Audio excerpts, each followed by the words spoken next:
All right, so President Jacob Zuma and Kenyan President Uhuru Kenyatta have met at the Dr. John Dube residence in Durban, kicking off talks. Kenya and South Africa are economic giants in their respective economic blocs. There was a preliminary visit by Kenyatta. He's scheduled to come back for a state visit in the first quarter of this year, he says.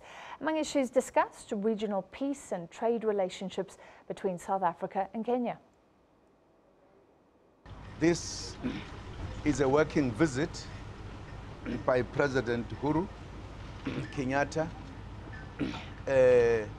He has just come so that we could have some consultations.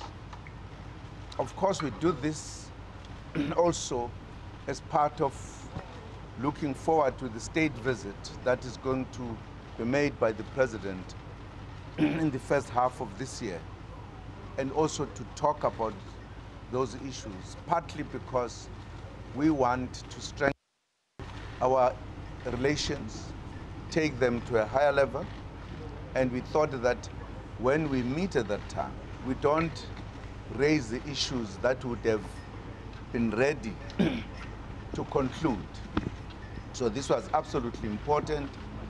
We also felt that whilst he's here, he could participate in the birthday of the ruling party, because again we have very good discussions about how we make our parties to work together so that we are able to take our people along with us and our policies.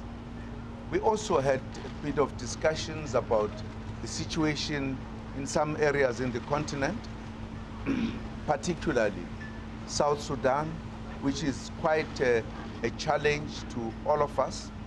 What is being done by IGAD in particular, because it has been dealing with that question, and also the other issues. For an example, you are aware that at the Europe and AU summit in Ivory Coast, the issue of the kind of new slavery, particularly taking place in Libya, was an issue that Africa cannot allow that to happen again. Is an issue that we believe we need to give serious attention. Of course, in our own way, in our own countries, talked about the situation, particularly, as you know, and I'm sure you are aware that whilst in Kenya, the party led by the president won elections with everybody as saying this was free and fair, but the court produced a finding that was not in keeping with everybody else in looking at the elections. As we talked about that as well, because there are things that we believe need to be done right in the continent, particularly the respect of our democracy that we have all accepted, and how we run our democracies. We have had the opportunity to exchange views on a number of issues, largely pertaining to how we can strengthen, deepen the relationship between our two countries, how we can work together for the mutual prosperity of our people, increase trade between ourselves, and how we can also improve connectivity on our continent, because that is something that is critical to our industrial development, which will enable us to create the jobs that our young people require.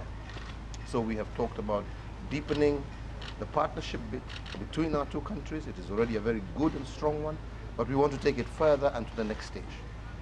We have also had the opportunity to discuss regional issues that are of mutual interest, matters to do with peace and security. We've had the opportunity to brief him on South Sudan.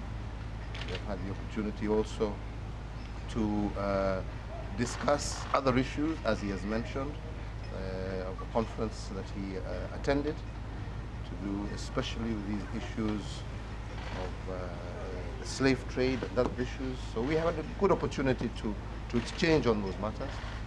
and as well lay the groundwork for my state visit, which should be, as he has said, sometime in the first quarter of this year, where we hope to conclude some very strong agreements of mutual benefit, and that will help expand and continue to deepen, as I said, the partnership between our two countries.